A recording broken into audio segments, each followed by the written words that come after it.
একটি দোয়া ৪০ বার পড়ে যা চাইবেন তাই পাবেন। অনেক সময় আমরা কঠিন বিপদে পড়ে যাই, অনেক সময় আমাদের দোয়া কবুল হয় না। আপনার স্বামী আপনার কথা শোনে না, আপনার স্ত্রী আপনার কথা শুনছে না, সন্তানরা কথা শোনে না, বিভিন্নভাবে অভাবের ভিতরে পড়ে গেছেন, মেয়ের বিয়ে হচ্ছে না, সন্তানরা কথা শোনে না, বিভিন্ন টেনশনে মানসিকভাবে আপনি দুশ্চিন্তায় পড়ে যাচ্ছেন। ফার্স্ট্রেটেড পিপল যারা, আপনি এই দোয়াটা ৪০ বার পড়ে, কোরআন একটি দোয়া, এই দোয়াটা ৪০ বার পড়ে আপনি আল্লাহর কাছে দোয়া করেন, দেখবেন আল্লাহ তাআলা অবশ্যই আপনার দোয়াগুলো কবুল করবেন। ইয়াকিনের সাথে যদি আপনি আমল করতে পারেন, আল্লাহর পক্ষ থেকে সাহায্য আসবে। এই দোয়াটা কিন্তু ইব্রাহিম আলাইহিস সালাতু ওয়াস সালামও পড়েছিলেন যখন কঠিন বিপদে পড়েছিলেন, যখন নমরুদ তাকে আগুনে নিক্ষেপ করতে চেয়েছিল, তখন কিন্তু তিনি এই দোয়াটি পড়েছিলেন, যার কারণে আল্লাহ পাক রব্বুল আলামিন তাকে সাহায্য করেছিলেন। ৪০ দিন ধরে নমরুদ তাকে আগুনে নিক্ষেপ করেছিল, আল্লাহ পাক রব্বুল আলামিন সরাসরি আগুনকে অর্ডার করেছিল, কুলনা ইয়া নারু কুনি বারদাও ওয়া সালামান আলা ইব্রাহিম। আগুনকে ডাইরেক্ট আল্লাহ তাআলা অর্ডার করে দিয়েছেন, আগুন এটা কিন্তু আমার পয়গম্বর, খবরদার তার পশমও যেন না পুড়ে যায়, তাকে শীতলময় এমন সুন্দর একটি জায়গা করে দাও যেখানে গরমও লাগবে না আবার বেশি ঠান্ডাও লাগবে না। আল্লাহু আকবার, সুবহানাল্লাহি ওয়া বিহামদি।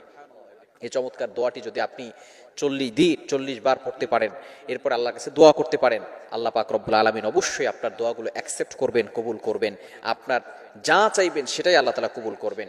এই দোয়াটি পবিত্র কোরআনুল কারীমের একটি আয়াত, আয়াতের শেষের অংশটি পবিত্র কোরআনুল কারীমের ৪ নম্বর পারার ১১ নম্বর পৃষ্ঠার ১৫ নম্বর লাইন, সূরা আলে ইমরানের ১৭৩ নম্বর আয়াত, ১৭৩ নম্বর আয়াতের শেষের অংশ, হাসবুনাল্লাহু ওয়া নি'মাল ওয়াকিল, হাসবুনাল্লাহু ওয়া নি'মাল ওয়াকিল, হাসবুনাল্লাহু ওয়া নি'মাল ওয়াকিল। আমার আল্লাহ আমার জন্য যথেষ্ট। এই দোয়াটা যদি আপনি ৪০ বার পড়তে পারেন, অনেকে আছে ব্যবসায় উন্নতি হচ্ছে না, আপনি দোকানে বসে ক্যাশের সামনে বসে আপনি এই দোয়াটা বেশি বেশি পড়েন, ৪০ বার পড়েন, এরপর আল্লাহর কাছে দোয়া করেন, হাসবুনাল্লাহু ওয়া নি'মাল ওয়াকিল, হাসবুনাল্লাহু ওয়া নি'মাল ওয়াকিল। দেখবেন আল্লাহ তাআলা আপনার ব্যবসায় বরকত দান করবেন। আপনি এভাবে আল্লাহকে বলবেন, আল্লাহ তুমি আমার জন্য যথেষ্ট, আমার আর কিচ্ছু লাগবে না। আর আল্লাহ যদি কারোর জন্য যথেষ্ট হয়ে যায়, ওই বান্দার আর কোনো দিকে তাকাতে হবে না, আপনাকে দুনিয়ার দিকে ছুটতে হবে না, দুনিয়া আপনার পিছনে ছুটতে থাকবে।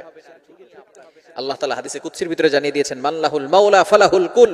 যে ব্যক্তি আমি আল্লাহকে তালাশ করে, আমি আল্লাহকে খোঁজে, আমি আল্লাহ তাআলা তার জন্য যথেষ্ট হয়ে যাই এবং আমি আল্লাহ তাআলা দুনিয়ার সবকিছু তার পিছনে জড়িয়ে দেই। সুতরাং আপনি দুনিয়ার পিছনে ছুটবেন না, টাকার পিছনে আপনি ছুটবেন না, টাকা আপনার পিছনে ছুটতে থাকবে। যদি আপনি আল্লাহ তাআলাকে সন্তুষ্ট করাতে পারেন। যদি বাংলাদেশের প্রেসিডেন্ট কাউকে বলে আমি তোমার জন্য যথেষ্ট, আমি তোমার জন্য এনাফ, তাহলে ওই ব্যক্তির আর কিছু লাগবে না, তাহলে তার সব টেনশন দূর হয়ে যাবে যে আমার পাশে মাননীয় প্রধানমন্ত্রী আছেন, আমার পাশে প্রেসিডেন্ট আছেন। যদি আমেরিকার প্রেসিডেন্ট বলে তাহলে সে আরো বেশি খুশি হবে। আর আল্লাহ তো সকল রাজাদের রাজা, মহারাজা, তিনি বলছেন, আল্লাহ তাআলাই যদি যথেষ্ট হন আর তিনি যদি বলেন আমি তোমার সাথে আছি, তাহলে ওই বান্দার আর কোনো টেনশন থাকবে না। সেই জন্য এই হাসবুনাল্লাহু ওয়া নি'মাল ওয়াকিল এই দোয়াটা বেশি বেশি করে আল্লাহর কাছে দোয়া করেন। দোয়া করার সাথে সাথে আল্লাহ পাক রব্বুল আলামিন অ্যাকসেপ্ট করবেন, কবুল করবেন, যা চাইবেন আল্লাহ তাআলা সেটারই ব্যবস্থা করবেন।